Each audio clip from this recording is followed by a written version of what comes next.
There's many, many things. We don't want to go out with them until we're sure, but we've found things that are unbelievably stupid and unbelievably bad. With the Department of Government Efficiency, Elon's delivered a colossal change in the old ways of doing business in Washington. Doge has installed geniuses with an engineering mindset and unbelievably talented people in computers. I actually asked Elon one time, what's their primary thing? And they have a lot of primary things, all having to do with being smart. But he said the thing that they're really the best at is working with computers, so that they can't be outsmarted by somebody that's not so honest, that happens to also be good with computers, but not as good as these people. But the mindset in the senior ranks of every federal department, and it's really changed. And with Elon's guidance, they're helping to detect fraud, slash waste, and modernize broken and outdated systems. So as you know, we're talking about various systems and changing systems. And, you know, sadly, it takes a long time to do that. You'll change, let's say, a system at IRS and computerize it properly, where the job can be done in 1/10 the time, but it takes sometimes years to rebuild those systems. But we've started, in many cases, I will say that this has less to do with Elon, but the air traffic control systems, we're bidding out to the best companies in the world, those systems right now. They were what the previous administration was horrible what they did. They spent billions and billions of dollars, and in the end, it didn't even come close to working. They tried to hook up wire to copper, and it can't be done. And they just spent billions of dollars and just wasted money. Actually made the system much worse. So we're going to get a brand new modern system. Congress is working with us on that, and we're going to get it done as quickly as we can. But it's in the works, and once it's done, it'll be good for 30 years. But we have a system that's 48 years old and would have a modern computer hooked into a very outdated computer, and they don't hook up. I mean, they didn't hook up, so. Across the UK, on DAB+, on your smart speaker, on your smart TV, and on your side. This is Talk.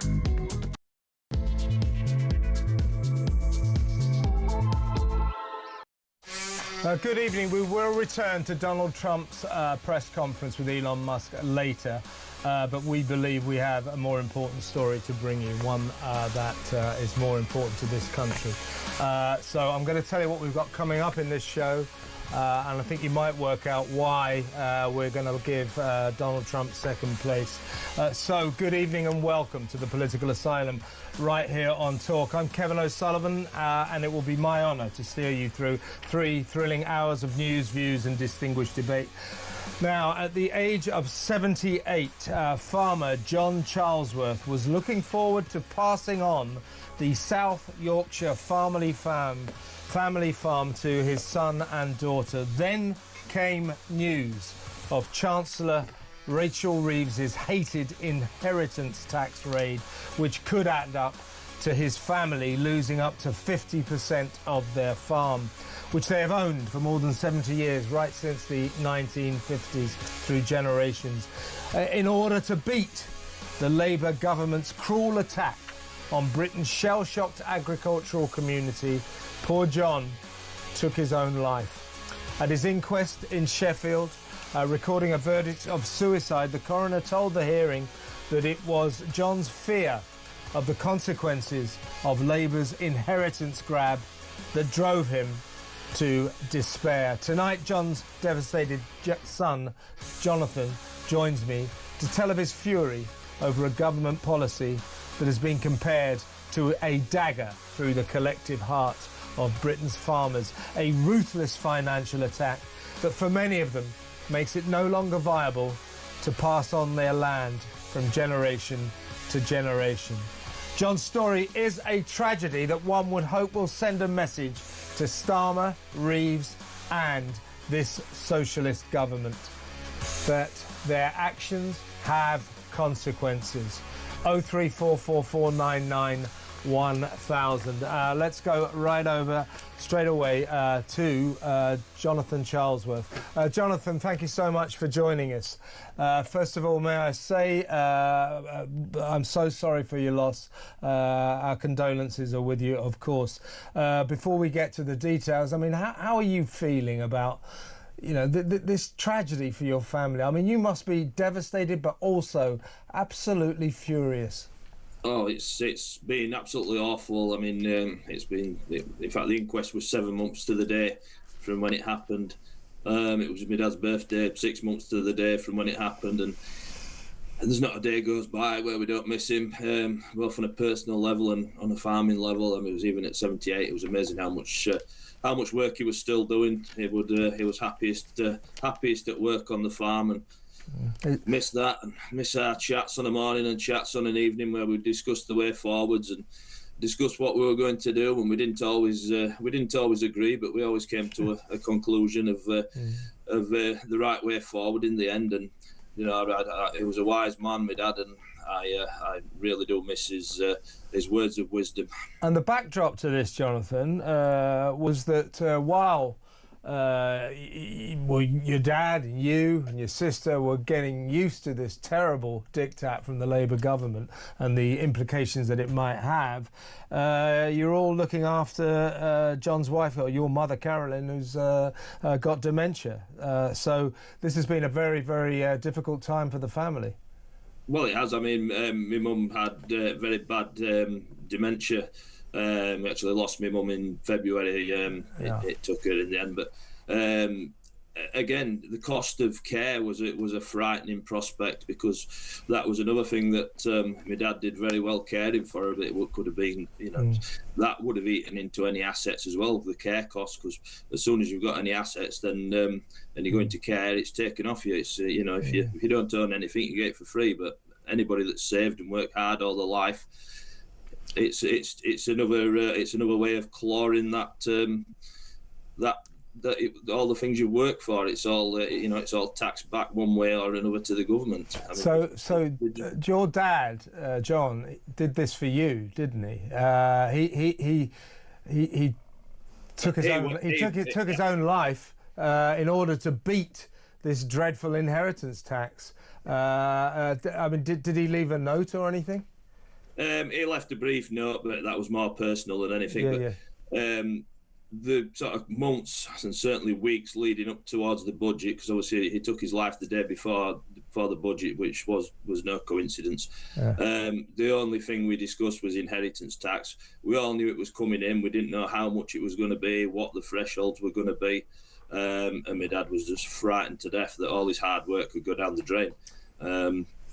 And as I understand it, Jonathan, we hear that basically the inheritance tax would be 20% of what the farm was worth. But from what I'm reading from the coroner's court case, the family, the coroner said that the family were worried, or obviously your father was worried, that your family could lose 50% of your farm, half of it. I mean, you know, your dad, presumably, you've owned the farm, the family has, since the 1950s. Must have been, this is his whole life, and he was going to pass it on to you and your sister Verity. And suddenly, we've got this Labour socialist government that wants to take half of everything he's worked for away. Did he sort of relay to you just how distressed he was about this? Oh yeah, I mean, it was the only topic of conversation, and we just couldn't get any information from anywhere. We knew it was coming. We didn't know what levels it was coming in at, and I think that was more frightening than anything. There was no suggestion of the levels. I think if we'd been into a taxable situation, then our farm would have come over the threshold, not to the extent we thought it could have done, but it would have come over the threshold, and we are probably at the very smaller end of you know, commercial farms. At sort of 75 acres is a very small farm, and you think we crossed that £1 million threshold, so you go to an average size farm of 300 acres, you know, they're really going to struggle to find the money. So your farm was worth literally just over the £1 million threshold, yeah? Well, I mean, we're still working on valuations, but it would have been over, I'm sure, when we've not had a final valuation, but I'm sure we would have been in the taxable region. It was the farm was just in my dad's name, so obviously we wouldn't have got the dual uplift as if it had been in two names, and that's going. A lot of people are going to be in that position if they've already lost the wife or lost the husband, and the farm's in one name and has always been in one name. That's going to take that out. You know, there's a lot of there's still quite a lot of single farmers out there that might be passing on to a niece or a nephew that want to keep it in the family that way, that aren't going to get the $3 million is that the government come up with. It may apply in certain cases, but certainly not in a lot. It won't apply, and it's going to be back down to the million. And you know, £1 million, it doesn't buy you much more than a small equestrian place with a few acres and a nice house these days. Now, it's a terrible, terrible tragedy, but that was a hell of a thing that he did for you, wasn't it? A hell of a thing. Did you have any idea, Jonathan, that he was in such depths of despair about this? I don't think in the traditional way you would expect somebody to be suicidal. He wasn't that way at all. I think it was almost a financial decision. A practical financial decision. That's a horrible way to put it, but I think he was just not prepared to risk what might come on the budget day, hence why it happened the day before. It wasn't anything to do. He wasn't depressed. I mean, he did have struggles looking after my mum, and he was struggling with that, but he wasn't depressed. We lived next door to each other, and we were spent hours together each day, so he got plenty of support and company, and it really was the financial side of things that just, I'm sure it was just a decision he took. He thought, I'm not worked all my life for the government to take it off me. Honestly, Jonathan, I hardly know what to say, but I mean, I think there'll be other people in this situation now, and the government to basically incentivise suicide. You know, if you've got a farmer that's in ill health that thinks, am I going to last another 5 years till this government gets kicked out and we get some sense back into the system? Yeah. You know, it's more or less incentivised suicide, and it will happen again. And at the very least, they should delay the implementation date, because 18 months for any business that's suddenly gone from looking at being exempt from inheritance tax to potentially having to find hundreds of thousands, if not pushing towards £1 million in inheritance tax. 18 months on businesses that are working for way under minimum wage. How can they possibly plan for that in 18 months? It's impossible. Absolutely. The thing is, well, let me ask you this. You said that obviously your dad was very worried, you were worried, your sister was worried, but did you have any idea that he was planning something quite so tragic? Not at all. Not at all. If I wish I had, and we could have done something about it, because nothing is worth losing any life for. No farm. Farming is our life, but life is worth more than the farm. Absolutely. So try to explain to me, Jonathan, how you and your sister felt when you learned of what your dad had done. Well, I found him, and that's a vision that will never go out of my head. That's something probably every night before I go to bed. It's probably the last thing. It's one of the last things you see, and it's not how anybody wants to remember the parents, and it's truly awful. Christ. I keep it in. I mean, what we have to be is positive. My dad wouldn't want us wallowing in grief. He'd want us to be pushing forward, keep the farm running, and I've got children that hopefully will want to follow on at some point, and he would want us to keep it running, keep it going, improve it for the next generation, and hopefully by the time we're looking at inheritance, obviously you never know what's going to happen, but hopefully we've got a bit more time to plan, and hopefully a new government will come in and rectify the mess that this government's made. Have you got kids and everything, but thing that you'd like to obviously pass the farm on I've to? got kids myself, and they're not all interested, and I'd never push any of them into it because it's not an easy thing to do. You've got to love the job to do it. A lot of industries now, they're working 4-day weeks, and there's plenty of time off, but it's always going to be a 7-day week on a farm, and unsociable hours, and phone calls in the middle of the night because you've got a problem, and not everybody wants to do that. And I think some of my kids, quite sensibly, I think, have seen that and think, we'd rather do something else. And that but you got at least whatever they want to do. But absolutely. I think one of them will be dead keen and will follow in our footsteps. Well, that's great. I mean, because it's an excellent British tradition that is good for our agriculture. It's good for our farming industry. That people like you, family farms, pass the farm on from one generation to the next. There are farms all over this country that go back centuries. I mean, you guys go back best part of a century, and it's a tragedy that this government has made that tradition, that excellent tradition, financially unviable for so many farmers. You're going to struggle through, you say, but I'm going to come now to the obvious question. Try to sum up what you think about Keir Starmer and Rachel Reeves and their policy. I'm not sure I could say that out loud on air, to be honest. I mean, it's disastrous. It's absolutely disastrous.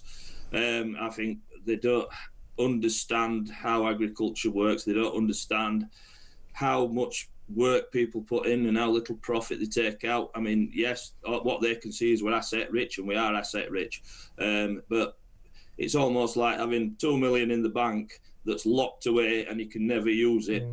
And that's what the land is to us. We are guardians. It will never be my land. It was never my dad's land. We're just guardians of it for the next generation, and hopefully we pass it on in an improved state and a little bit better than the last generation. And it's an asset that we will never realise. And if we did realise it, the farm would be gone. Yeah, exactly right. I mean, the fact you have a farm with all the equipment, reasonably small farm, as you said, with all the equipment and the land, that if you tot it all up, it comes to more than £1 million. That doesn't make you a millionaire, does it? No. You see what I mean? No, we're certainly not. We don't live like millionaires by any stretch of the imagination. And I think on a larger scale, it's not just farming. I think the government are killing ambition. It's tax this, tax that, tax everything else. And when you tax people so much, you think, well, what is the point in having ambition to strive ahead and build up savings, build up a company, whatever it might be, if it's all going to get taxed? And you can, people can earn a decent wage for not working. I mean, it's almost come a career option for some people to not work. Damn straight, Jonathan. No, the point is, though, isn't it, that this is politically, this government, socialist, Labour government, there are two sorts of people that socialist administrations traditionally don't like much. One section of society they're not keen on is old people, pensioners, because pensioners traditionally tend to have conservative values, that they don't tend to vote Labour. And that may well explain, and I think does explain, the scrapping of the winter fuel allowance. Another very, very cruel policy. The other cruel policy is against your community, the agricultural community, the farming community, which again, Labour traditionally don't like, because farmers, agricultural people in the country don't tend to vote Labour. So they've just picked on you. They've been cruel to you, very cruel, as we've heard from your awful story, for political reasons. How do you feel about that? Well, I mean, I think you're right. I think we also don't have enough of the vote. I mean, I think there's less than 2% of the country is in farming these days. Go back a good 50, 60 years. I mean, it's just reduced over time, and it gets less and less and less. But I mean, it's not just farmers. Look at the fishermen. The fishermen are getting it now. Yeah. And pubs. I mean, pubs are being taxed to death. I mean, I think we should all support small businesses, whether it's farms, fishermen, pubs, local shops. I think the government, whatever you're in, they like big business. They don't want small business. They want big business. And I think part of this drive somehow is to eliminate small farmers and replace it with, And big agribusiness. The other thing is, Jonathan, it's like the winter fuel allowance. The money that this government have saved, I mean, they may bring it partially back now, but the money they saved by axing the winter fuel allowance was £1.4 billion a year. Now, in the great scheme of things, for a national government, that isn't very much money. And the money that they'll make out of taxing farmers, this inheritance tax, relatively speaking, is peanuts. So it just seems to me to be almost mindless cruelty towards farmers.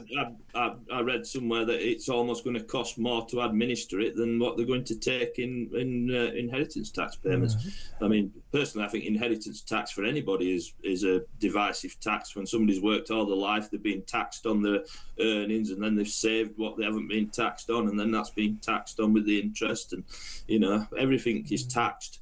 You're being taxed on it multiple times before you die, and then you die and you're taxed again. And I think it's when somebody's, I mean, my dad, he worked all his life. Don't get me wrong, he enjoyed farming, but he worked to keep it in the family for me, and I do the same for my children. And that's what you do. You don't want to be working for it to disappear. You work for your children. And I think whatever walk of life in, anybody that's got anything about them it tries to leave whatever it is they've got in a better situation for the next generation. Did you hear, I don't know whether anybody spoke to you, but did you hear of any instances where this government or representatives of this new Labour government sort of went out into the farming community to talk to farmers, to ask them about this policy, what effect it would have? Because from what I understand, they just did it from their safe bastion of Westminster. Oh, farmers, we don't like them much. Bang. There was no consultation, was there? Well, no, I mean, there was a report from, I think, the EFRA committee not long since, and one of their findings was that they just hadn't done the research into the implications of it. And I'm not sure if it was a recommendation or not, but it certainly pointed that it should be, it should be put back so there is time to do proper studies and actually work out what the implications of the tax are. Exactly. There may possibly be a reason to put inheritance tax on land, because there are people that use it as a tax dodge that aren't farming, but there may be a reason then to push that side of it. But it's people like you that it hurts. All they're doing is punishing farmers. Yeah, people like anybody that's using it as a tax dodge will find another way to use it. Yeah. They'll move the money somewhere else, and that's not what we're about. We're not going to move our assets, our land anywhere else, because if we did, we wouldn't have a farm, and then that's what we're all about. All we want to do is produce good food for the British people, but again, it's going to push food prices up, and I really don't understand. I mean, my granddad used to say he farmed through the war, and he says the only time farmers are appreciated is when there's a war. And you look at the state of the world at the moment, and you would think food security would be high up on the list. We've had the problems with grain coming out of Ukraine, fertilizer coming out of Ukraine that's pushed prices up. It's same with the steel. I believe we should be producing more. Of course we should. I'll tell you one thing, Jonathan, you're kind of lucky. At least Ed Miliband hasn't turned up and turned your farm into a load of solar panels. So that's one small mercy. Well, funny enough, we've got some solar panels, but they're actually on the barn roofs rather than in a field. So it's, they're in a sensible place. Good. Well, listen, thank you so much for talking to us. Once again, I'm so sorry for your loss. As we conclude this conversation, if you had the chance to talk to Keir Starmer and Rachel Reeves right now, what would you say to them? I would say they need a serious lesson in agricultural education. I would say they need to go back to studying and actually learn how to run the country. Running the country, I see, is very much like running a business. And if you're going to run a business, you need to know how every little bit of it operates, and they seem to cherry pick the bits that they like and punish the bits they don't like, and they're just so little understanding. Absolutely. And finally, Jonathan, how will you remember your dad? What kind of a guy was he? Oh, my dad was the best dad you could ask for. he seldom left the farm. His other passion was church bell ringing. He was the tower captain in the village for. Was he? All Was my church? life. Yeah. Yeah. So that was his other passion, ringing cartwheel at the church bells. We won many contests with him over the years. So farming and church bell ringing, my dad will be remembered for. But he was one of the most generous people with time and effort, but typical Yorkshireman that wouldn't spend a penny on anything that didn't need spending on. But in terms of time and effort, it would help anybody. I say it seriously, Joe, we all got a tear in our eye. This is a terrible, terrible story. And once again, our condolences to you and your sister and your kids. Thank you so much for talking to us, and we'll keep in touch. That's Jonathan Charlesworth Jr., John Charlesworth's son. We'll go over to Donald Trump in a second. Of course, naturally, his press conference will probably last between 6 and 7 hours. He's got Elon Musk standing beside him. Before we set that up, a few words from you. I'm with Pete Barnes, my Friday friend. That was hard to listen to. There are no words to really put to that. There's generally not. The thing that a lot of people don't really realise about farming is the sacrifice. Yeah. And it is done for nothing. They don't make any money. You're from up in the northern... I grew up not far from farming. I grew up basically around it, And, it is in the blood. That's the thing. The farming is in these families' blood. And the government has just turned around and done something completely unnecessary, because, like you said, they're not going to make that much money from it. And it has been done for no reason, and it's also been done based on faulty information. The statistics are all over the place, but I can't help but notice this government is racking up somewhat of a list of awful situations. Yeah. Peter Lynch, Lucy Connolly, now John. Yes. These are real people with real stories, and that is a very dangerous thing. The government is supposed to have one priority: the protection of its people. It's failed. If you're coming up with policies, and I hope Starmer and Reeves and that cabinet are watching this, I hope they get to watch this. I think they will. They should be sacked. Remember this. Your policies have consequences. And if you're coming up with policies that are making a guy like John Charlesworth commit suicide, you should have a look at yourself, and you should really think about this. A policy that made a great family man, a 70-year-old family man, a dedicated farmer, dedicated to his kids and his grandkids, looking after his dementia sufferer wife, one hell of a guy, local bell ringer, scion of the community, the local community. You made him commit suicide. You think about that, you think about that, Starmer. You think about that, Reeves. Let's go to break now. When we come back, we'll probably go to Washington and talk to Donald. So stay tuned.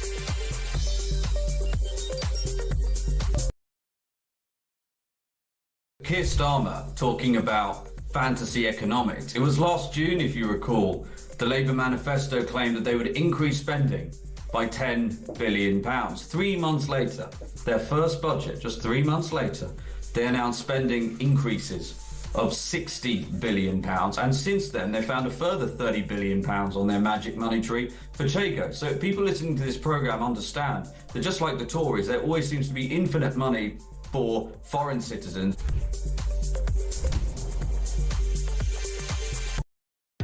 Across the UK, on DAB+, on your smart speaker, on your smart TV, and on your side.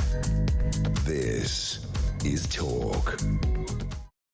Welcome back. We're going to go to Washington in a second. I'll tell you, if you didn't just catch that, I've just interviewed Jonathan Charlesworth. He's the son of John Charlesworth, a 78-year-old farmer who committed suicide because he was so traumatised by the prospect of potentially losing half his farm when he passed it on to his children. The coroner said this was directly because of Rachel Reeves's policy. And as I said before the break, Starmer, Reeves, you think about this. If you're coming up with policies that are making decent people, happy family people kill themselves, you should really think about it. But do you know what's haunting me, Pete, is when he said he found his dad. Oh, that.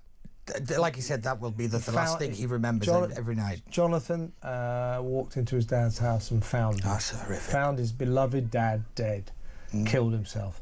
He sounds like a wonderful man as well. He really does. He really does. A bell ringer, a campanologist. Absolutely shocking. Really shocking. We're all a bit overwhelmed, to be honest with you.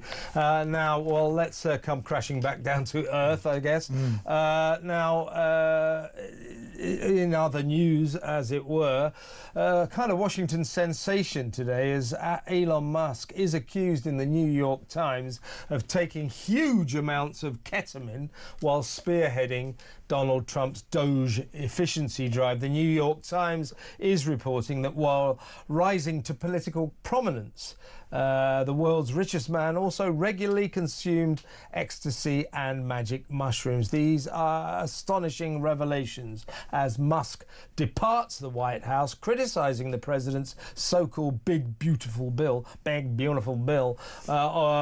$3.8 trillion spending pledge, which Elon stormed, is an extravagance that will completely undermine his extensive savings that he's made through the Doge effort. So he's departing. Relations have soured, but here they are in the Oval Office with Donald, as usual, conducting affairs that will no doubt go on forever. But let's have a little look at Donald and Elon. The Donald and Elon show in the White House. Or a cut in the history of our country.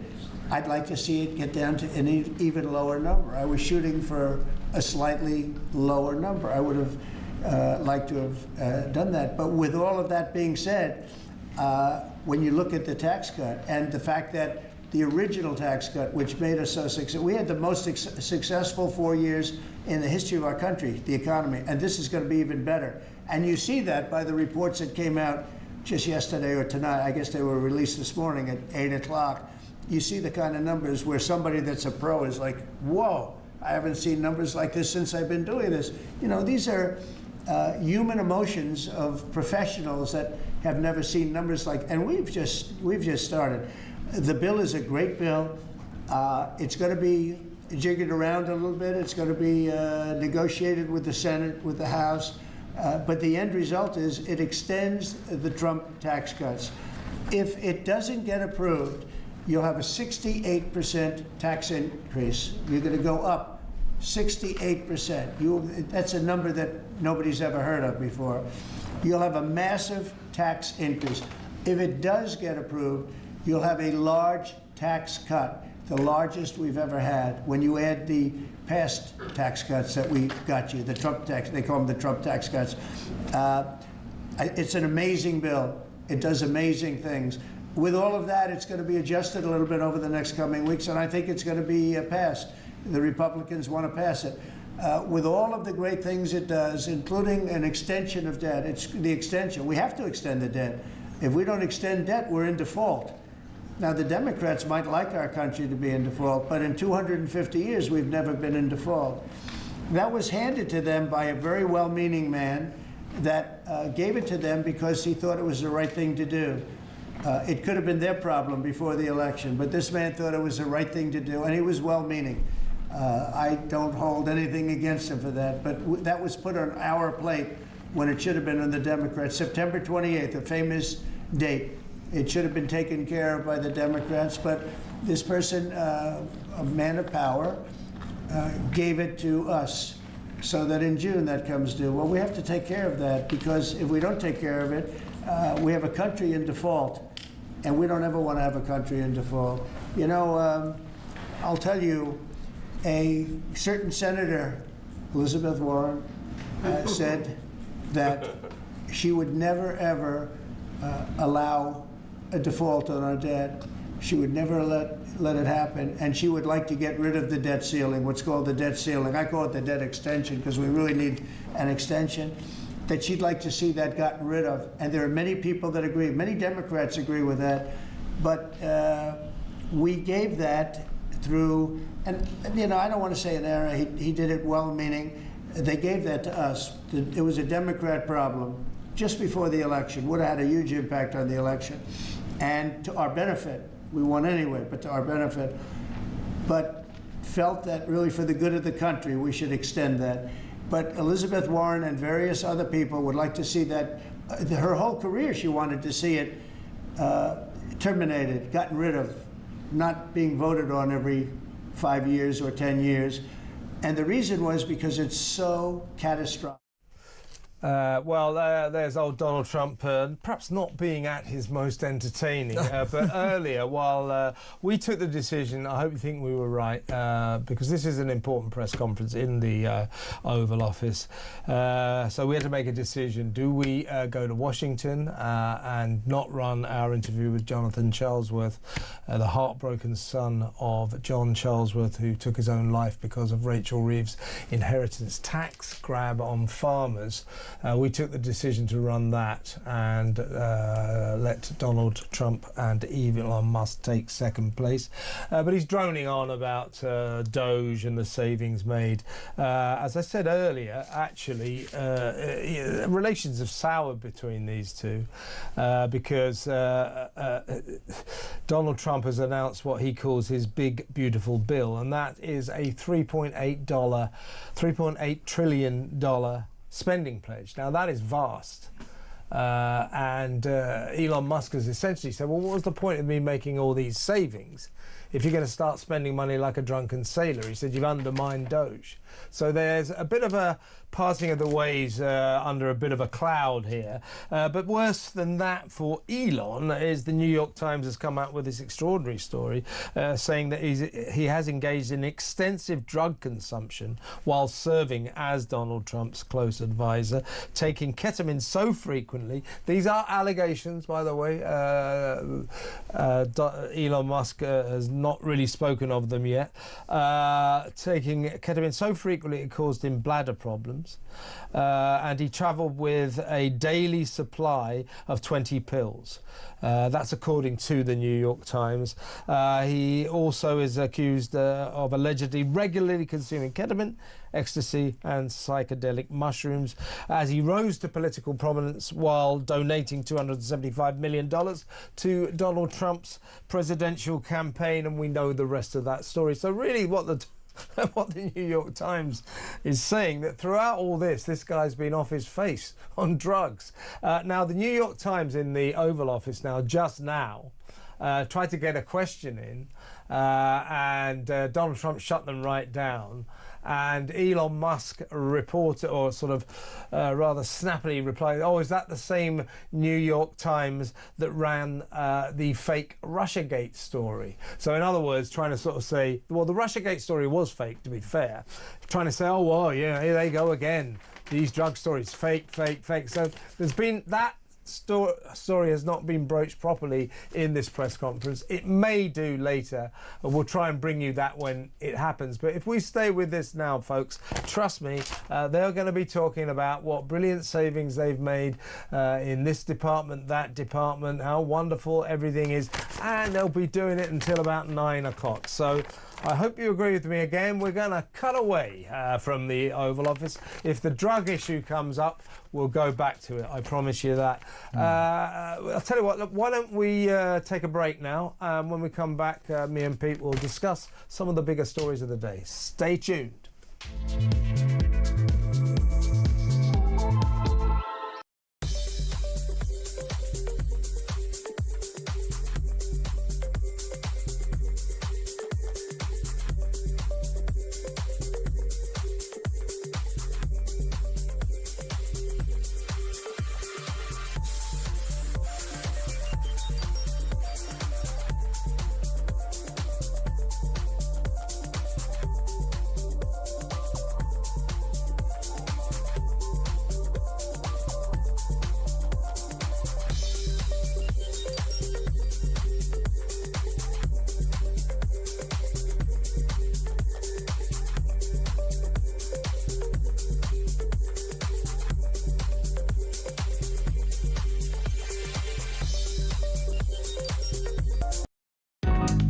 across the UK.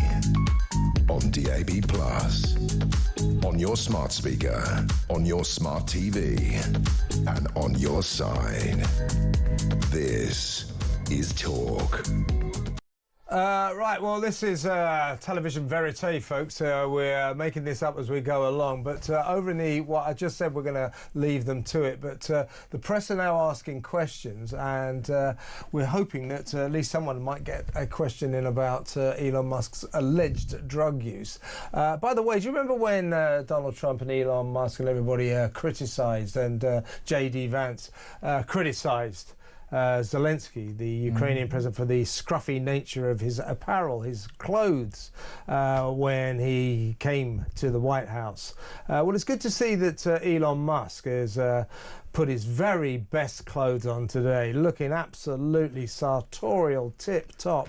We're going to go back just to see if somebody asks him a question. So we'll give it a couple of minutes, see what happens, okay? So stick with us, folks. And I'd like to see that stop. And I asked Caroline this yesterday, but I want to ask you directly. So many of the things that you're trying to do are held up in court right now. If the courts are going to have so much influence over U.S. policy, do you wish you would have just become a judge instead? Yeah, well, look, it wasn't meant to be that way. If you look at the founders, the president had certain powers, and you have your three groups, and they all had supposed to be pretty equal powers. But you can't have a judge in Boston running foreign policy in places all over the country because he's got a liberal bent or he's a radical left person. That's what the executive branch is for, and you have checks and balances. But we had millions of people pour into our country, many criminals poured into our country, murderers, mental institutions from all over the world being emptied out into our country.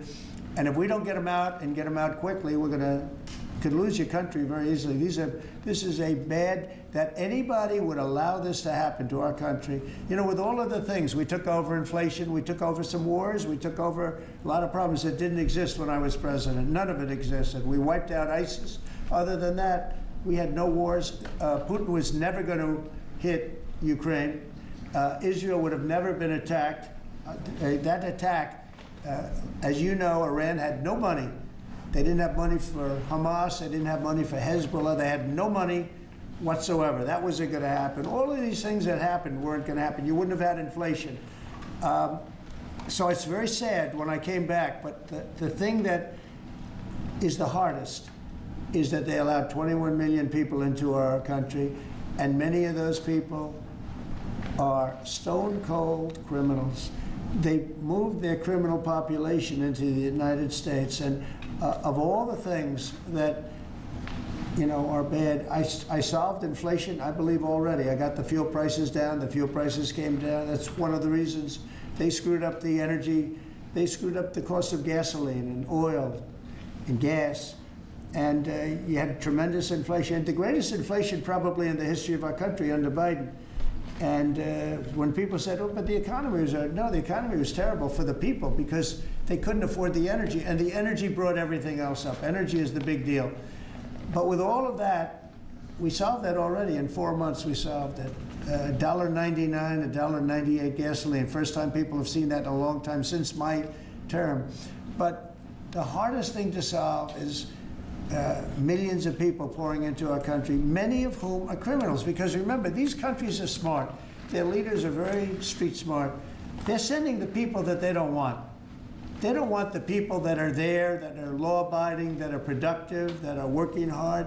It's not that I don't agree with all this, but I think we've heard it before. I'm really sorry. I was hoping that Elon Musk might say something, but I'm getting the feeling that the White House press corps will not be allowed to ask questions, the ones we want to hear, and that is, hey, Elon, while you were running Doge, while you were working hand in hand with the president, while you were the first buddy, were you taking industrial quantities of ketamine, ecstasy and psychedelic mushrooms? That's the question we want to hear, but I'm getting the feeling that will not be allowed. So what we're going to do now, we'll go to break, and when we come back, we're going to resume the show and start talking about a few more domestic issues. So stick around, folks.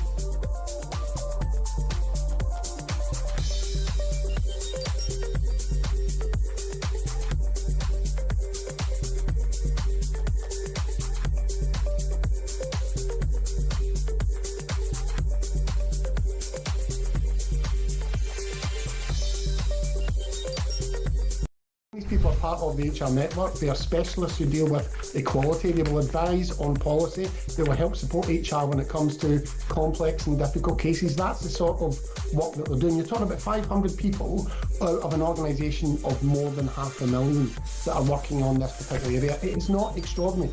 All big organisations, private sector and public sector, will have HR experts and equality experts to help ensure that the best people get on in an organisation and an organisation treats its staff fairly.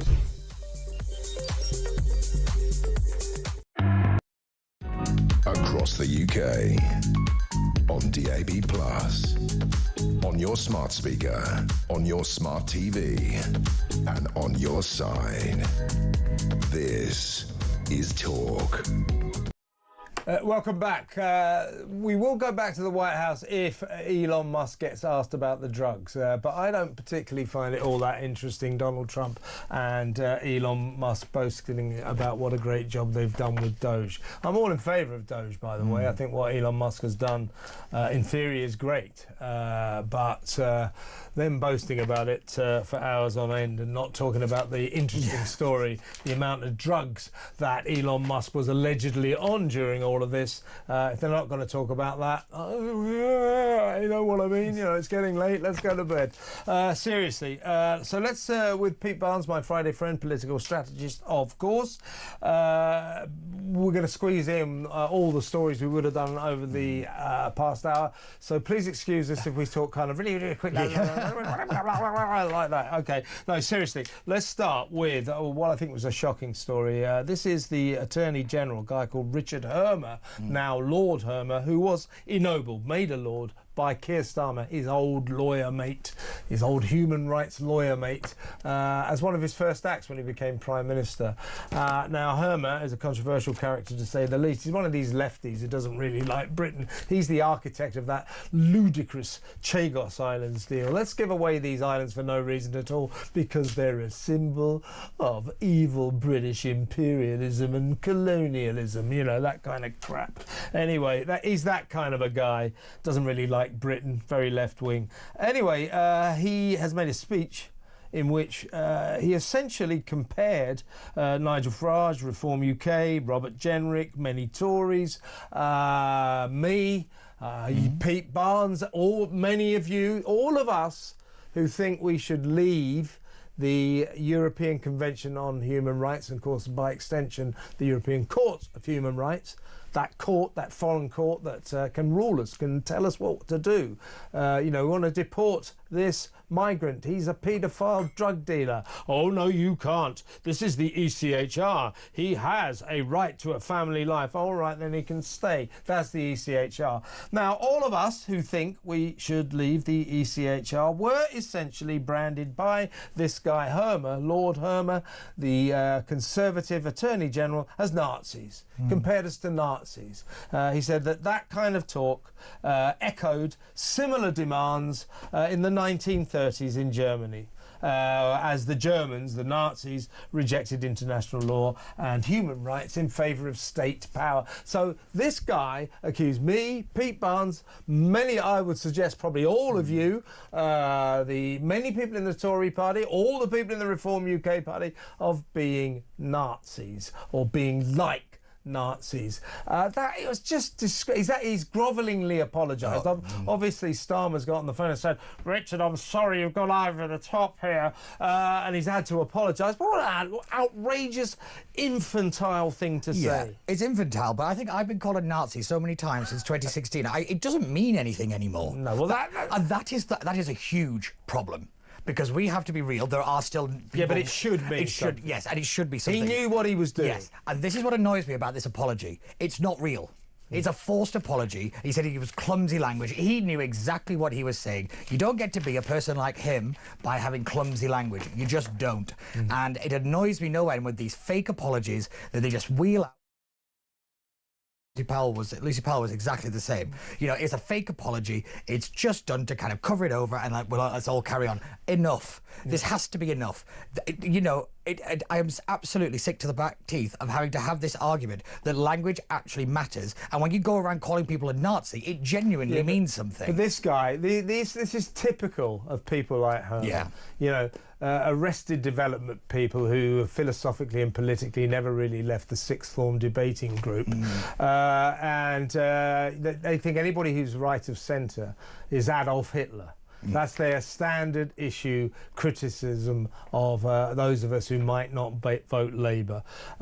So this is what Hermer's spokesman said today, grovelling apology. The Attorney General gave a speech defending international law, which underpins our security, protects against threats from aggressive states like Russia, and helps tackle organised immigration crime. How's that going for them, by the way? He rejects the characterisation of his speech by the Conservatives. He acknowledges, though, that his choice of words was clumsy and regrets having used this reference. So he's sorry that he compared us all to Nazis, to the Tories, to Reform UK as well. Actually, to be fair, if you read that, he's apologised for your interpretation of his language. He's not actually apologised, and they never do. And they should be held accountable to that. But again, and you know why he's apologised? Because Starmer, because Labour HQ have said, "Oh, you idiot! Don't start calling people with perfectly legitimate political opinions Nazis. It's pathetic. It's infantile. It's juvenile. It's Corbynista. Yeah, it's Corbyn. And that's what Starmer's really annoyed about. This guy, Hermer, is a massive problem. Now, we're going to squeeze a lot in. So let's also talk about Kemi Badenoch. Yes. She, of course, the story of the day, or yesterday, and continues to this day, is, of course, there's been a lot of disquiet over Nigel Farage's speech saying, you know, I'm going to raise the tax threshold to £20,000. I'm going to give big tax breaks to young married couples who want to have children, to do something about the birth rate, and of course also to restore the winter fuel allowance. Cries from both sides, from the Labour and Tory. How are you going to pay for this? Well, he said, well, I'll scrap net zero, I'll scrap DEI. Well, I don't really care about that. I don't give a damn. The thing is that Kemi Badenoch now is accusing both Labour and Reform of being in a race to the bottom because they're offering tax breaks in a sort of populist way. Well, you know, I don't agree with that. I certainly don't. I don't agree with. I mean, I think Nigel Farage has costed this out. I mean, in broad. Well, you know, but basic economics tells you that this is. Now remember, Pete, our audience like Nigel Farage. I know. I don't want you bringing my ratings down. I mean it. Okay, I don't want you bringing my ratings down by having a go at Nigel. I will be nice. No. Do say what you like. Okay. You say what you like. Basically, Nigel Farage is By the way, everybody, I disassociate myself from Mr. Barnes's comments. Yes. Basically, Nigel Farage has just shown himself to be economically illiterate, that he doesn't care about the future of this country, and that he is just doing this to beat the Tories and the Labour Party. Okay, thanks very much. Right. Yes, there you go. Let's do the football results. Yeah. No, seriously. But, you know, politically, Kemi Badenoch, I know this, I've been around longer than you, I know this. Telling the electorate, oh, these two, you know, they're just promising you all this stuff, and this is a real vote winner. I'm not going to promise you any tax breaks. I'm not going to give you anything at all. They are pretending they are, but I won't give you anything. That's no good. Yeah, but the thing is... That's no good. No, but the thing is, when you look at the polling on who is trusted most on the economy, the Conservatives are leading and have been for a very long time, and the economy is the number one... She's gone by the end of the year, It doesn't matter whether she goes or not. This is about the Tory party brand, and it is about reinstating the fact that they are the ones most comfortable at running the economy compared to Labour and compared to Reform. Whether you agree with it or not. She can run a bath. But again, it's not about her, it's about the party. Well, and she is the leader. But they have been leading on this issue since before the budget. A straw poll before the budget put the Conservatives as the best party to handle the economy. Nigel Farage has just blown out of the water economic competency because he has not done any of the sums. All right. Because we would have That's gone enough mental. of your party political broadcast. It's still correct. Let me ask the audience what they think about what Pete Barnes is saying. I say that Nigel Farage, people say, well, how are you going to pay for this? That's what he said in his speech. I'm going to cancel net zero, should save about 40 billion quid. No. I'm going to cancel DEI, which will save about another 20 billion quid. I will stop the asylum seeker saga. I will solve the migrant crisis. That will save 15 billion. There you go. got? It's like, what's that, 65, None 70, of that is 70 even billion possible. quid? None of it is possible. 70 It is economic illiteracy of the highest Rubbish, order. rubbish. Absolute highest Look, order. let me finish. It's my bloody show. What do you think? Am I right, or is old moron features over here? Is he right, Pete Barnes? Seriously, I say Nigel Farage has costed this out. And a quick word. We've only got a couple of minutes now, Pete. China has offered congratulations. Oh, this is brilliant. To Mauritius, its close friend, Mauritius, for securing the sovereignty of the Chagos Islands. And I'm with Kemi Badenoch on this because this deal, architect of which Hermer. is Lord Hermer, Richard Hermer, our friend, our anti-British friend. He's not a patriot, Richard. He hates this country. He wants to give away everything we've got. Now, this deal's going to cost us 30 billion quid as well. World's worst territorial deal ever, without a shadow of a doubt. Two-tier, Keir, tried to slap us all down, saying that this dismal... by backing this dismal land territorial surrender of a very strategic archipelago, very strategic in the South Seas there, Indian Ocean, that by criticising it, he said that we were siding with hostile states. What a ridiculous thing to say. He's the one siding with hostile states. Mauritius, who he's given this country to, these islands to, is China's best friends. China has congratulated, massive congratulations. That's their words. They've sent massive congratulations to Mauritius for securing the sovereignty of the Chagos Islands. And Kemi Badenoch, I'm with her on this one, says that now that China has welcomed this appalling agreement, this giveaway, the Prime Minister should retract those comments, blaming us for siding with hostile states, and apologise. He won't, but Kemi's right. Yes, she is, bang on. I thought you'd say that. Yeah, no, but she is. Like, I mean, the idea that he... Yet again, this is the important point. Keir Starmer got up in front of the press and lied. He lied again. Yes. That is another case of him. It's just getting ridiculous. It's ridiculous. This man is a habitual liar. He is dangerous to the United Kingdom now because he cannot be trusted. He is doing one thing and saying another and hoping nobody catches him out. But the thing is, when you do, he's just keeping moving. And it's a adept strategy. But I tell you now, this is dangerous now because this is national security. Although we have to remember that the national security advisor is Jonathan Powell, who was in charge of handing over Hong Kong. And that was a catastrophe as well. So let's be real. These guys are just handing things away. He was brought back because he was the sensible one. I was like, how is he the sensible one? If he's the sensible one, God help us all. But it is utterly contemptible what has happened. And it's let the Chagosians down, no end. Andrew Neil, has been covering the political scene, as he said, for 55 years. He said that he is always, and I get this, political reporters, journalists always did avoid directly calling politicians liars because particularly prime ministers, cabinet ministers, even backbenchers, traditionally in the past, were very careful not to lie. That's why you can't say it in the comments. Particularly prime ministers. Andrew Neil said, I have no compunction at all about calling this Prime Minister a serial liar.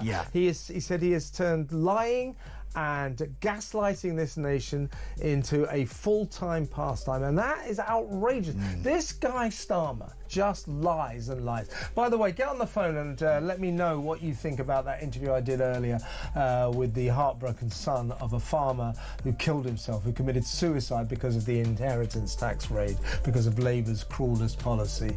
Let me know what you think about that. And once again, I'm going to say to Keir Starmer and Rachel Reeves, when your policies are making good people kill themselves, you should think about it. That next, stay tuned.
across the UK. On DAB+, on your smart speaker, on your smart TV, and on your side. This is Talk.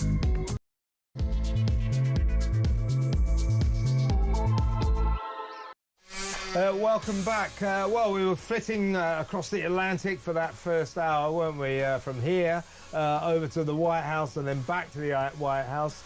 In a way, I think my only regret is we showed you any of that press conference from the Oval Office because, you know, I'm a big fan of Donald Trump, and he's certainly very entertaining, but this was not his brightest moment. That was pretty dull.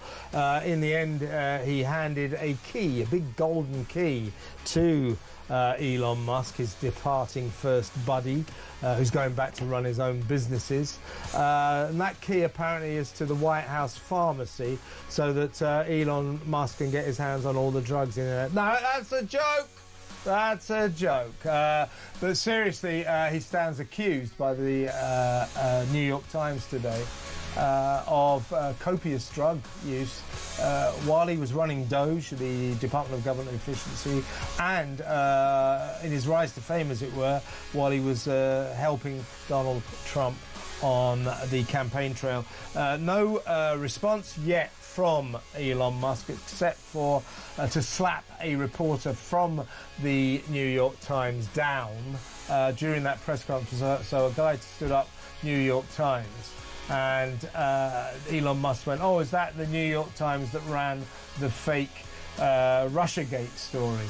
They did run a fake story about Russiagate. That was about, you know, Donald Trump allegedly being in the sort of blackmailed by Putin. Load of rubbish. Loads of Democrats ran with that for a long, long time. Totally wrong.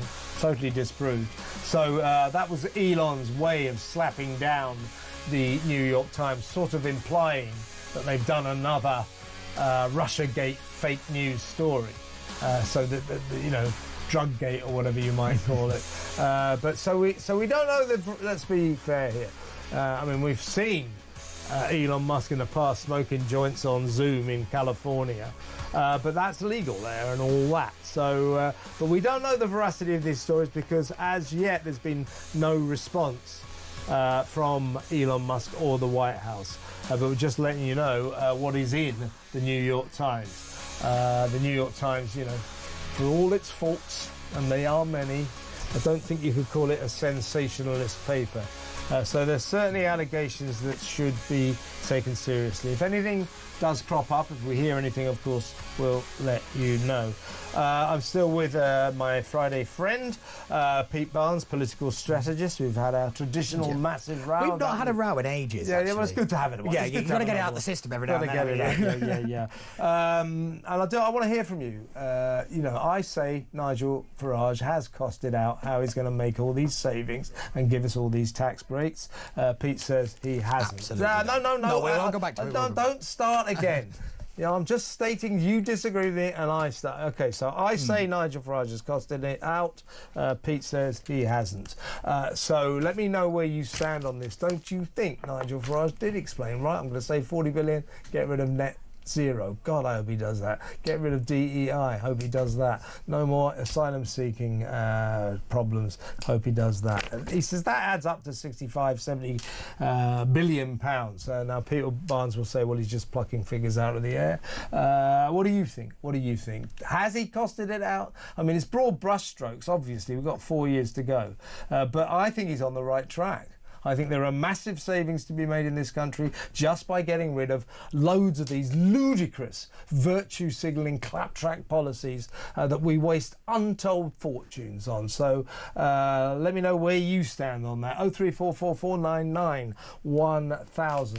Now, for the next half an hour or so, we're going to spend it in the excellent company of, she is the public policy specialist at the Centre for Migration Control. She works with regular guest on this show, Robert Bates. Lucy White, welcome to the show, Lucy. Hi, Kevin. It's great to be here. I'm actually calling from Washington, DC right now. Oh, well, you weren't at that press conference, were you? No. What are you doing over there, then? I have some business, some to attend over here. So flying back to London on Sunday. Get you. Right, you're a little bit too flash for this show. No, seriously. Right, let's talk about this big story. I thought this was. We'll play the film in just a second. And by the way, I know you want to talk about no stun animal slaughter, and I am so with you all the way. We're going to talk about that after the break. But first, let's talk about Robert Jenrick. By the way, Pete, that's a good guy you've got on your side there.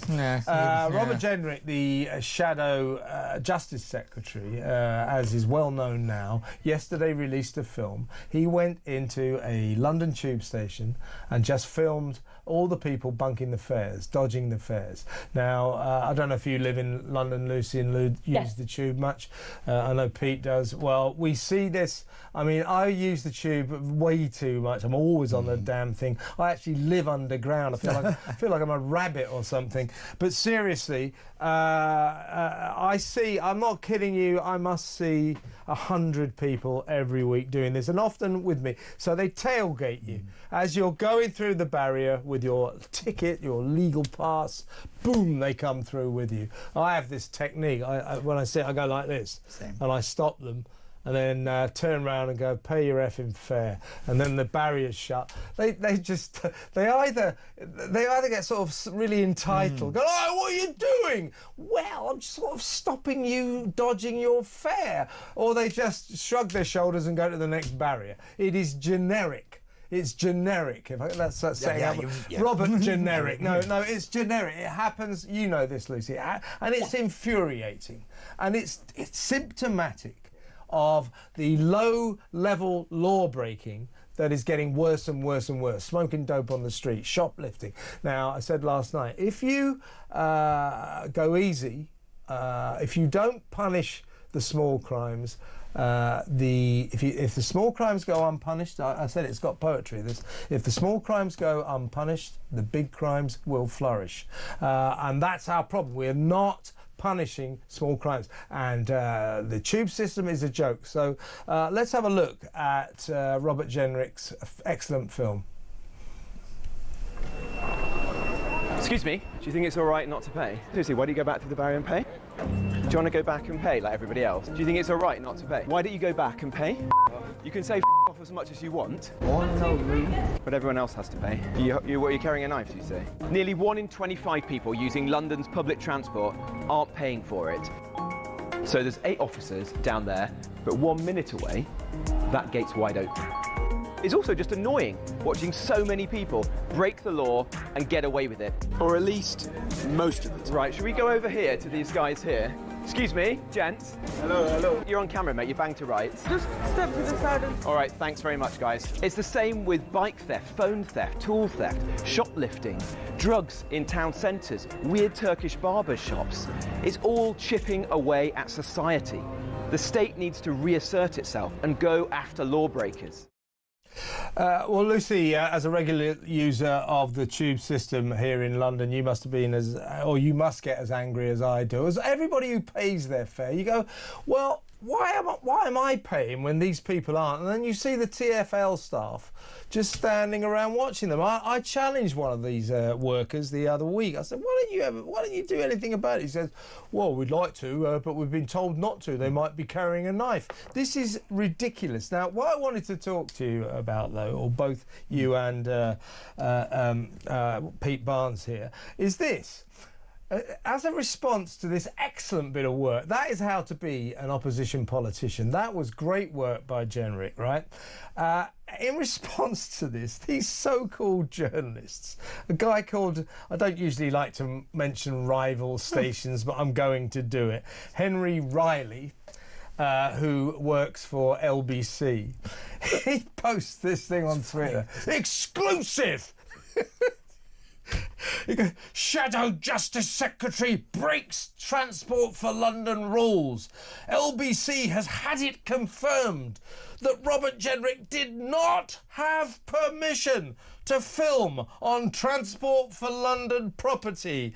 There's another one. I mean, Henry, you're kind of missing the point. And Channel 4 News, reliably pathetic Channel 4 News, they tweeted the same thing. Transport for London have said that Tory MP Robert Jenrick didn't have permission to film a video where he was calling out people for alleged fare evasion. I mean, missing the point doesn't even begin to cover it, does it? That's like criticising a murderer for his taste in clothes or something, isn't it? I mean, it's these journalists. But what are your thoughts? A, on what Robert Jenrick did, and B, on these ludicrous journalists who think it's a story that he didn't get permission to make this film. Do you want to go first, Lucy? Okay, great. So I'll start. So this literally rings a parallel for me. When you consider the rape gangs of the Pakistani rape gangs, you would often find a case where the fathers would report it to the police. And instead of the police going after the gangs, they went after a father and they said, you're stalking these the men. So it's the same situation, whether it's women's safety, whether it's public transport safety, they just don't get the point. And with regards to Robert Jenrick, I think he was very heroic and very brave. It infuriates all of us. You know, these kind of people are the ones that we shouldn't really have in our society. They're not contributing members of our society. So Robert Jenrick did very fantastic, and now we just need to make sure that something's enforced so that anyone that attempts to break the barriers, they get stopped and punished immediately. Yeah, they should get a record. And I do sort of get it. I mean, this is the same. It's exactly the same as shop workers. Shop workers are told by their bosses, don't tackle the shoplifters in case they are armed, in case they have knives. And that apparently is what TfL staff are told as well. Now, I don't want to criticise TfL staff. A lot of them, I chat to quite a few of them, not very nice people. But I'll tell you this. My observation is they do sort of quite enjoy just loafing around, watching these people burst through. Because when I challenged one of them the other day, you know, the reason I challenged him was I looked round as this guy at a TfL worker, as this guy tailgated me through the barrier, and I sort of like went like that, and he just sort of laughed. So they quite enjoy not doing anything about it. But then I went to him and he said, look, we're told not to do it. Yeah, but to be fair, that is a real problem. That my thing with this was, it's a good stunt, it's a nice bit of PR. Come on, he's a Tory. No. But what it will do, potentially, is encourage other people to start going up to these fare dodgers who could have a knife. There is a real risk of that, particularly here in London. We talk about knife crime and the rise of it all the time. But you can't overanalyse this. But I'm just saying that it is a reality that could happen, and I don't disagree with anything Robert Jenrick has said or done here. I think it's perfectly fine. But that is a risk, and it does need to be said. But I agree with him 100%. It doesn't actually, Pete. Yeah, it does. No, it doesn't. It really doesn't. But the thing is, he is bang on, because it irritates me no end. Because what is the point in me paying if everybody else is just ignoring it? Why do I have to pay and that guy just gets to do it for free? It is infuriating. Pete's over-analysing there, isn't he, Lucy? No. Well, what I also think, two sort of potential solutions. One would be, if you look at the Amazon Fresh shops, when you go to Amazon Fresh and you pick up some groceries, you don't actually need to pay with a card. You walk in, grab it and walk out.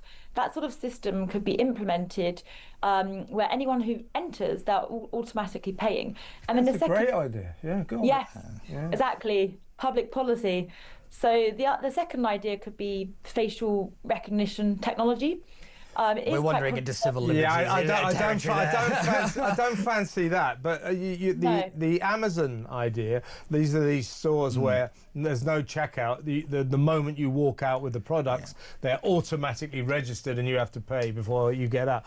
So you're proposing that potentially they could come out with a similar system for the tube. I mean, no doubt it will cost about £48 billion, but that sounds to me sensible. But, you know, here's the thing I want to put to both with you. This is what worries me about this. And, you know, as 3 law-abiding citizens here, well, anyway, 2 and me. No, so it's 3 law-abiding citizens here. You know, it is infuriating. Why am I paying it? And where these people are just bursting through the barriers with impunity. By the way, another response I had the other day when somebody did it, it was a guy. It was about, you know, he's middle-aged. So as he burst through me, he walked around. I went, "How old are you?" He went, 48. Why? I said, 48 years old, yeah, and you're bunking your 10 quid fare. How's your life going? And he went, what? Oh, but it is pathetic. But it's annoying for law-abiding citizens that those who break the law go unpunished. Lucy? Yeah, well, I feel the exact same about paying my taxes. You know, it's like, why should we work and pay our taxes when there are people sat at home doing nothing, claiming universal credit? Yeah, well, that's another very good point. But I think it goes back to what you were saying, Kev, about well, Rudy Giuliani called it broken window policing. So if you come down zero tolerance, you come down so heavy on the small crime that you actually stop that person becoming a career criminal. Yeah. Well, what we've done is basically legalised shoplifting. You know, it's 200 quid. The shops don't even have any policies these days. I think Marks and Spencer's did a private prosecution, didn't they? And they were the first ones to really push for it, to make a point of saying we are losing money and it is putting prices up. But other people it didn't have any effect, really. But, you know, it is infuriating because other people now are kind of following suit, because why bother? Yeah. And once that happens, you get the breakdown of society. It sounds so kind of, you know, kind of melodramatic, but it's real. It's like I said earlier, Lucy, if the small crimes go unpunished, the big crimes will flourish. I just said that last night. I thought, wow, that's a good slogan. I'm so talented and I didn't even know it. But the great thing about me is I disguise my talent brilliantly. Really? No, but seriously, you know, it's not just fare dodging, as Robert Jenrick was saying. You know, just people on their way to work smoking joints, walking past coppers, not doing anything, mass shoplifting, just crime, small crimes, everything going unpunished. The police deciding that things like burglaries and bicycle theft are beneath them. By having a completely tolerant policy towards small crimes, you encourage a completely lawless society. That's why Jenrick's on the right track here. Would you agree, Lucy? Oh, 100%. It's really annoying. I mean, I've had my bike stolen in London. I have countless friends who have had their phones stolen in London. And it's just got so out of hand that what we need now is, you know, an iron lady or an iron fist to come into this country and actually get a grip of the situation, because it's just out of control. It's ridiculous. I don't even feel safe in London. You know, I go to a number of countries. I'm going to Democratic Republic of Congo in about 2 weeks, and you get around, don't you? And I'll probably feel safer there than in London. Yeah, exactly right. You live in London, right? Yes. Yeah. So for I mean, it's pretty dangerous for all of us, but for women, it's becoming like catastrophically dangerous. You must feel, you know, my friend Alex Phillips waxes lyrical about it all the time, that women in the capital, at no point when they're walking around do they ever feel safe. That is that's shocking, isn't it? So what I can tell you, actually, and it's becoming more expensive for women to live in London, because if you end up going out for a drink or a restaurant, or, you know, with your friends, you can't then get the tube home and walk home because it's too dangerous. So we now have to pay for Ubers and taxis to get home, which is obviously a lot more money. And then even in the Uber or taxi, you don't know who that driver's going to be. You don't know how safe you are in the car. Yeah, I've had a lot of this. Yeah. I'm teaming up with the Women's Safety Initiative, and we're taking this very seriously, because as women in London and the UK, we do not feel safe. Yeah. I mean, this sort of we shouldn't just blame Uber, but taxi drivers. You know, I'm hearing a lot. My wife she actually did get an Uber the other day and was very disarmed, shall we say, by the driver. And I'm not having a go at Uber. Mainly great company. Mainly, I've never had an unnice Uber driver. I really haven't. But there are always bad apples in the barrel. So I take what you're saying. Yeah.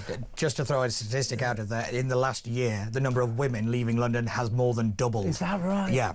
You see, there you go. This is a consequence of what London has turned into because of uncontrolled immigration, where you're bringing people from countries that do not respect women in the same way that we do. That is the reality of it, and we've been cowardly to say it out loud. You're absolutely right. Alex talks about that a lot, that we have a lot of people who are arriving here, immigrants from different cultures, who have a different attitude to women, and that is causing a lot of the problems. But just generally, London, all of our cities, the whole country, there's this growing, pervasive sense of lawlessness, and that sense that you didn't used to have. You used to think, there's always a copper somewhere, the police will be here in seconds. You don't have that sense anymore. You don't know if somebody's at the other end of the phone these days when you ring for help. Exactly right, and this is really, really bad. So Robert Jenrick, very much on the right track there, and that's why that video went viral. And whether or not he had permission to make that film in that tube station, Henry Riley of LBC,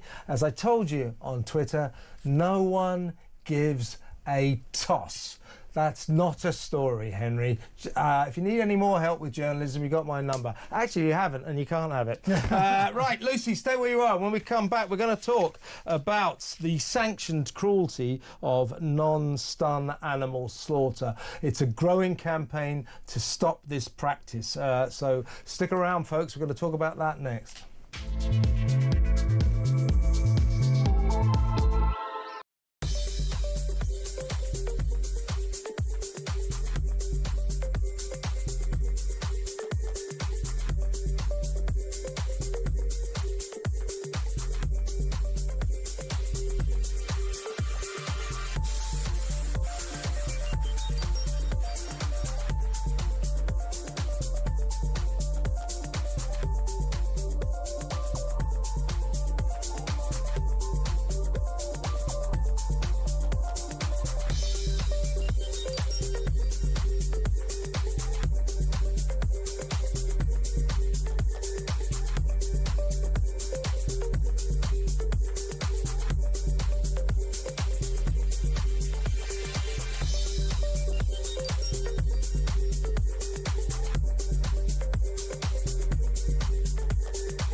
Dogs are racist, according to the Welsh Labour Party.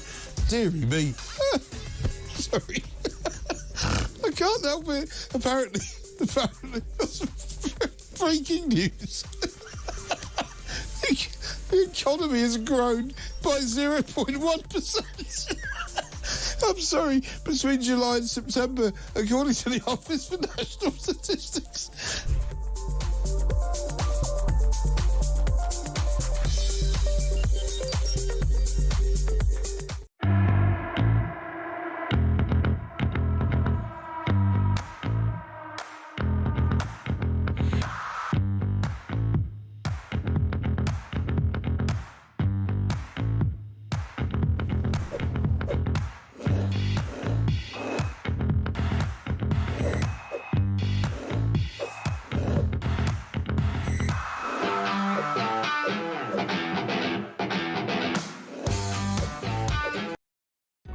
Across the UK, on DAB+, on your smart speaker, on your smart TV, and on your side.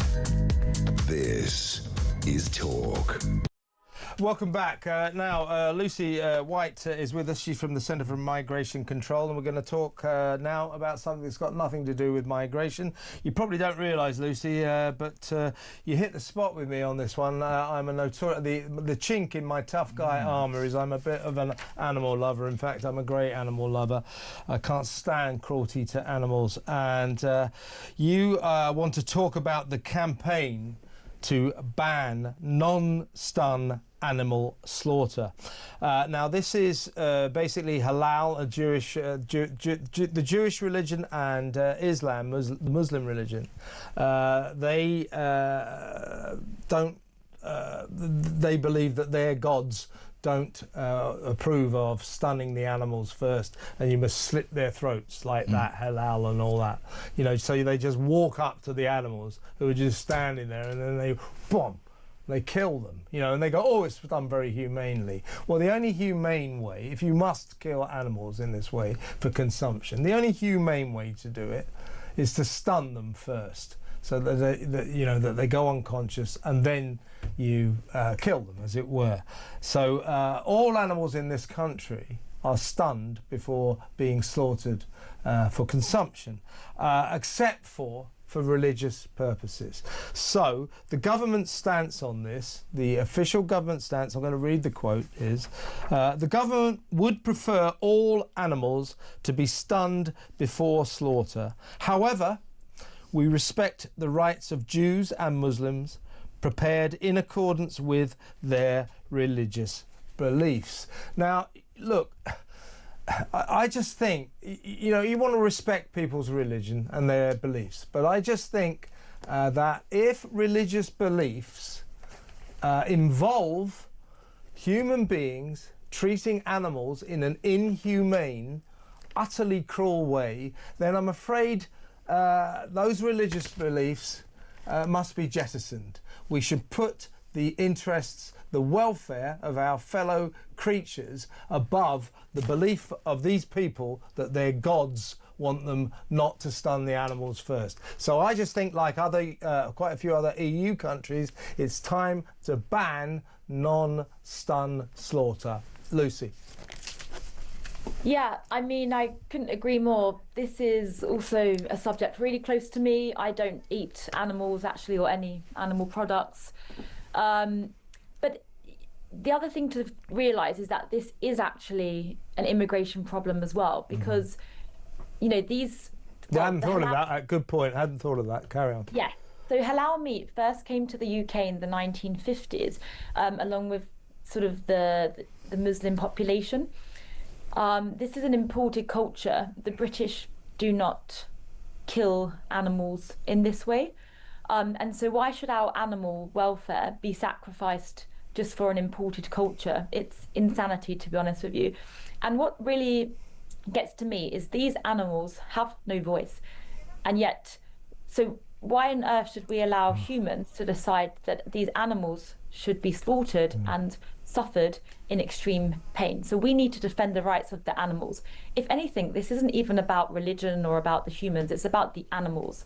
Those animals need to come first, and we need to say in Great Britain, you know, this is our country, we are an animal loving country, we are going to ban halal meat because it does not sit with our values, and if you don't like it, you can either adapt or you can leave. That's simple. And kosher meat as well. I mean, the Jewish religion calls for similar forms of slaughter as well, doesn't it? So this isn't just a Muslim issue.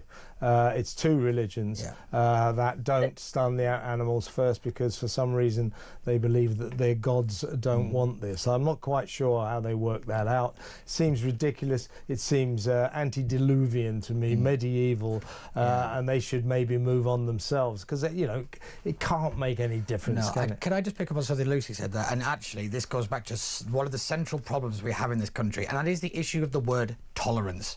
This country has gone overcorrected on tolerance and allowed our own values to be so denigrated that we feel the need to constantly appease and wear down our own culture and our own values, and we don't stand up for them anymore. And it's an interesting one where this kind of falls in with the kind of tolerant society question. And I think Britain has a real problem at the moment of defending itself from outside cultures, and we don't believe that we're good enough anymore. We don't believe that we're in the right, and that is a big problem. We've got to get our self-confidence back to say what we're doing is the right thing, what they're doing is the wrong thing, and actually start defending ourselves. So there are some European countries, we're trying to look up which ones there are. So well, you know that, Lucy, perhaps you can tell us in a second, but our government says the government would prefer all animals to be stunned before slaughter. I would suggest that our government grew a pair, and like other governments around Europe, instead of saying, would say not only would we prefer all animals to be stunned before slaughter, we're going to make it law. How about that? Yeah, absolutely. So there's a number of countries which include Sweden, Denmark, Norway, Switzerland, Slovenia, and parts of Belgium, where they have banned religious slaughter without stunning. And so why don't we just follow suit and do that? Did you know that there's a poll by YouGov, and it shows that 88% of Brits support all. Let me read. They support stunning animals first. Believes all animals should be stunned before slaughter. Yeah, 88%. Yeah, you got to think about this, haven't we? You know, this is walking up to an innocent creature, minding their own business, and then slitting their throats. You said earlier, you know, they don't have their own voice. They certainly don't after they have their throats cut. It's the throats cut, then the blood drains out. You know, you know, you can't really go into details of religions, but I do not see how any god would demand that. Well, if you eat meat, you know, where the throat hasn't been cut and the blood hasn't gone, well, you can forget about coming to heaven or whatever you want to call it. You know, come on. It's ridiculous. It's medieval. And we should get these religions, if they want to practice their religions in this country, they should cut this element out. It's going to be politically quite difficult for the government on this because it's going to go to Parliament. I don't know if it's a Westminster Hall or an actual parliamentary debate, but given Keir Starmer's bending over backwards to the Muslim vote, how is he got to square this at the minute? Because that's a real problem. Because the Labour Party really can't come out and say we want to ban halal meat and then say please vote for us at the next election. It's going to be an absolute nightmare for him, and I can't wait to watch it. It's a very depressing but good point by Pete. The depressing bit, definitely. No, the guy. He's right. Labour. I hadn't just thought about that until Pete mentioned it. The Labour. They're not going to make the Muslims stop halal meat slaughter, are they? Because they want to keep the Muslim vote. But are you involved in the campaign, or where is the campaign at? I see there's a government petition of more than 100,000 signatures out there. Doesn't that mean they have to have a debate or something in the Great Hall? Yeah, so there's going to be a debate on Monday, the 9th of June. There you go. And I'm going to help to sort of build a campaign around this, and what I'm hoping for is that, well, we need some sort of bill to come in and then for this to be passed through Parliament as an act. You know, did you also know that 50% of all non-stun slaughterhouses failed all of their health and safety and hygiene requirements, so that it's not even good conditions, and 30 million animals last year were killed without stun. You know, throats were slit, and it takes, you know, they can be conscious for 2 to 4 minutes after. And I've got a note here from a regular caller, Mark in Lincolnshire, saying that actually quite a lot of halal meat and kosher meat, they are stunned first. You know, so there are, shall we say, pragmatic practitioners of Islam and the Jewish faith who do go along with this, but obviously there are hardliners, more fundamental religious people who don't go along with it. So obviously, you know, you're getting somewhere. Well, listen, Lucy, you must come back on next week and we'll talk about this again. In the meantime, when you're coming back to these shores? I will be landing on Monday morning. Okay. Yes. Well, have a lovely weekend over there. Safe home, and we'll talk next week. Excellent to talk to you. Thank you very much. That is Lucy White, the Public Policy Specialist for the Centre for Migration Control. She's the right-hand woman, if you like, of Robert Bates, who runs the Centre for Migration Control. Good man, comes on the show a lot. Yeah, it's one of those issues, isn't it? The slaughter of animals. I've got already a lot of calls about. Yeah, I actually remember I was on with Peter Cardwell talking with Five Guys restaurant. And I remember that. Yeah, and there was a big uproar about that. You know, because they said that all of their meat would be halal. Yeah, but there was in a very heavy Muslim area, so it was market for. Okay, there was a little bit more, but it was a bit of a bigger story. But again, it is interesting how this story has lingered in the background for quite some time because we are a nation of animal lovers. We love animals, and to see them kind of put through what this barbaric, and it is barbaric way of killing them is not comfortable. uncomfortable, but I do sometimes have to fall on the side of the argument saying, like, you are just kind of choosing how you're killing the animal if you cared that much. But again, it's a broader, it's a more complex I know what you issue. mean. There's a white, there is a bigger issue at play, and that is about the kind of the tolerance and our own values and all the rest of it. Does it matter? You're going to kill them anyway. But I think the method is important because it speaks about people humanity. eat meat. We have a meat industry, and those animals who get killed, I don't really like that at all anyway. But they have to be. We should do it in the most humane way possible, and there are ways of doing that. And these both the halal and kosher meat. That isn't very humane, to say the least. So let me know what you think about that. 0344 499 1000. Also, well, I've got plenty of calls about it, but very keen to hear what you thought about Jonathan Charlesworth, the interview I did earlier, the heartbroken son of that poor farmer, 78 years old, local bell ringer, loving family man, so terrified, so in despair that he wouldn't be able to pass his family farm on to Jonathan and his sister Verity. So in despair that he would have to give up half of it, 20% inheritance tax. Apparently their farm, they would have lost half of it. He was so in despair about that. And so wanted his kids to have all of the farm that he decided to head off Rachel Reeves's ruthless inheritance tax grab by killing himself. It's just suicide. And in case you doubt that, that's what the coroner said, that poor John Charlesworth, 78, loving family man, great guy, local bell ringer, killed himself so that his kids could keep the family farm.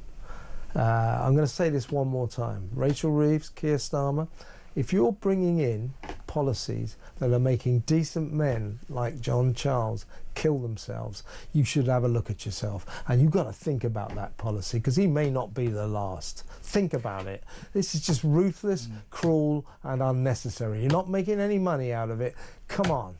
Have a heart. Let's go to break. We'll take some of your calls. We'll have some WhatsApp voice notes and your text. So stick around, folks.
Across the UK, on DAB+, on your smart speaker, on your smart TV, and on your side. This is Talk. I've got a text from Bev in Huddersfield. She says, hi Kev, I used to like a KFC, Kentucky Fried Chicken. I refuse to eat it now as it's halal, and I don't think it's a nice way to kill the animal. In fact, it's disgusting, and I'm not having this pushed on me. Pete Barnes was mentioning a story that emerged a few months ago that Five Guys in a very Muslim area announced that it would only, if you want to get a burger, whether or not you're a Muslim, you got a halal burger, and a lot of people very worked up about that. What else we got here? Oh yeah, this is from Mega Vegan. Not sending us a text about halal meat. Oh, doesn't that just sum up this show today? I do a story just for you, Mega Vegan, and you send me a text about something else. Anyway, Mega Vegan says, what these loony lefty reporters, and this is these reporters who thought it was a big scoop that when Robert Jenrick filmed all those fare dodgers, he didn't have permission from Sadiq Khan's Transport for London. As I said, who gives a toss? Well, hey, look out, Robert, you probably get 10 years for that. Anyway, Mega Vegan says, what the loony left reporters fail to understand is that filming on TfL is only disallowed if it's commercial filming. That's Otherwise, true. No problem. Obviously, that's interesting. That's true. Right, well, Mega Vegan, I'm glad you didn't text in on the vegan issue. Is that right? Yeah, that's right, yeah. So that wasn't if you commercial. think about it, you'd have to take everybody's phone off them for just taking a picture.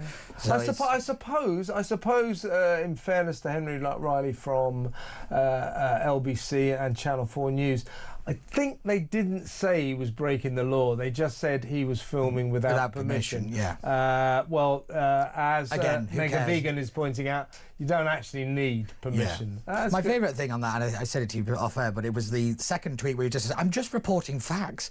I'm not making an opinion. Yes, you are.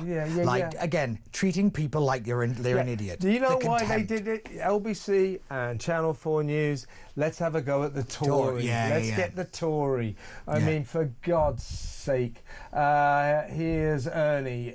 He says, hi Kev, something really needs to change. How can Pinocchio, he means Keir Starmer, just stand there in front of millions of people and blatantly lie and be shown proof that it's a lie? I can't stop looking at his nose every time he's on TV. I mean, if the Pinocchio story was true, and you did, your nose did grow every time you told a lie. I mean, Starmer, his nose would be from here to Moscow, wouldn't it? You know, I mean, for God's sake, appropriately Moscow. Appropriately, to his friends in Russia. Right, let's go to the phones. Let's talk to a new caller. Love a new caller. In Sheffield, it's Sean. Hello, Sean. Hello, Kevin. How you doing? You okay? I'm good, thanks, mate. What would you like to say? Yeah, it's a couple of topics. I was listening to you about the gentleman who were on about, obviously, crimes in UK, about, shoplifting, going through the barriers, knife crime. Yeah. And we all know it's literally eroding the fabrics of society. And But the biggest problem we've got is, what do we do with him? You know, there's nowhere to put these people. Well, the thing is, Sean, you know, if you dodge fares, I mean, you're not going to get 10 years. You're not going to get banged up for that. And frankly, I don't think you should be banged up for smoking a joint walking down the road. But here's the deal. How about it? You know, I saw somebody literally on their way to work in the morning. I mean, you see it all over London smoking a joint. I mean, I wouldn't like to be their employers. Do you know what you should do? Put them in a high-vis jacket and make them clean the tube station. Embarrass them. That is the worst thing you could do to a middle-class person. My God, in London. It'd be fun if you saw someone on the way to work smoking a joint and putting it out and then walking into a police station. But then you've got the supermarkets as well, where they have the coffee behind. You know, it's all in containers, and they're literally coming in, filling the baskets up, and just walking straight out. Now, what do? You give them a fine? Well, yes, you do. You arrest them. You arrest put them through the system. You arrest them, and you make it a very uncomfortable experience for them. You don't have to put them in prison. You just bring back proper probationary systems. What about if they're serial offender and they do it again and again? There's still no way. Put them in jail. Yeah. But serial offenders, Well, look, I take your point, Sean. Our overcrowded jails are a crisis, but we cannot let our political class get away with saying, well, what we're going to do now, we're not going to send rapists and murderers to jail because the jails are just too full up. So we come up with these imaginative new punishments. They're going to wear a tag. You know, I mean, we can't let them get away with that. They are building 3 new jails, and I do accept it's a problem, it's a conundrum, but serious crime, you should be sent to jail. They shouldn't be cancelling sentences of less than a year. It's ridiculous. I'll just tell you a story, Sean. I had a call last night from a listener, viewer called Kaz. And Kaz went to Waitrose here in Kensington, very exclusive area of London. This was yesterday. And he saw a black guy nicking some meat and then sort of casually going over to the wine, the off-license bit, and pick a bottle of wine. So he's got his dinner there, and he's just walking out of the store. So Kaz, who later told me, by the way, that he's a Middle Eastern guy, he's of Arab descent, so he's not exactly, a traditional white Brit or anything like that. Credit to him, Kaz went, "Oi, what? You haven't paid for that." This guy goes, F off, And so Kaz sort of said, no, you can't just walk out of the shop like this. This is while the staff are watching. Yeah. And he sort of stopped him, and the staff go, I don't know about that. But he stopped him, and then, so there's this huge altercation. And you know what the black guy said to Kaz, a man of Arab descent? You're a racist. He played the racist card. That then turned into quite an altercation. So the shop staff called the police, and the police turned up, and they said to Kaz, listen, mate, you don't want to get involved in a race row, do you? So if I was you, I'd drop that. So Kaz just sort of went, well, okay then, what the hell? Why should I go the extra mile? And then the police stood there saying, yeah, good policy. They just watched this guy walk out with the meat and the wine that he'd just stolen. So the police said, let him steal this. Otherwise there'll be a race row. Yeah. I mean, doesn't that sum up modern Britain, Sean? I know, and I feel sorry for the police, Kev, because Yeah, me they've got too. their hands tied. They just can't, I've got a place in Spain, and I'll be honest with you, we were sat in a bar, me and my partner. I'm not going to go load it too long, but where my partner works, she works in a chemist, and they put all the baby milk out every morning, and by dinner time, it's gone, but not paid for. Gone. Yeah. And they told by the head office, do not approach them. Do not just let them take it. Absolutely. That's it. So that's that one. But anyway, in Spain, we were sat in a bar, me and my partner, and they had a roadblock. The police had a roadblock, and they were just pulling people over, checking their insurance, checking the documents. And what they do, they'd just tap on the window, and they'd get out. Straight out of the car. Proper coppers. Yeah, have a look at the documents. They'd give them back, and they'd get back in the car, and they'd be gone. I'll tell you that. Arguments. Yeah, but I'm not sure that I don't particularly sympathise with these coppers who facilitate that kind of thing because they're terrified of racism. I'm not having that. Yeah. They should have done their job. They should have arrested that guy. Sean, I've got to move on because the show's coming towards an end. But thank you very much for an excellent call. Don't make it your last call. Let's go to break. We'll take a few more calls when we come back.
Ethnic minority communities are prosecuted or face inspections or stop and searches a lot more than white people. I mean, to me, it just seems once again that Sadiq Khan is saying, oh, well, because certain people break the law, let's just get rid of the law.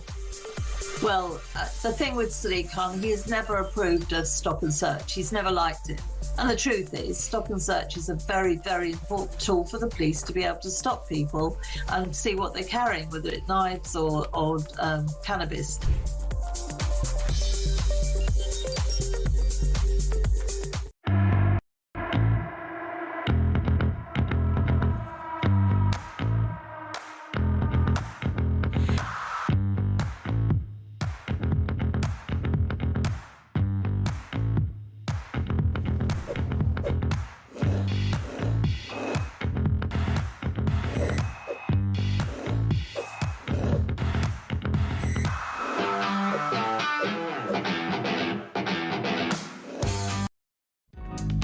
across the UK. On DAB+, on your smart speaker, on your smart TV, and on your side. This is Talk. Welcome back. Got a quick text here from it's Jill in Cheshire. Hi, Kevin. On the interview with John Charlesworth's son, this is the poor farmer who committed suicide. I was extremely impressed with the way he discussed the plight of small farmers in particular, and the beautiful way he described his relationship with his father and his own children. His father sounds like he was a good man who made a tremendous sacrifice for his family. I couldn't agree more.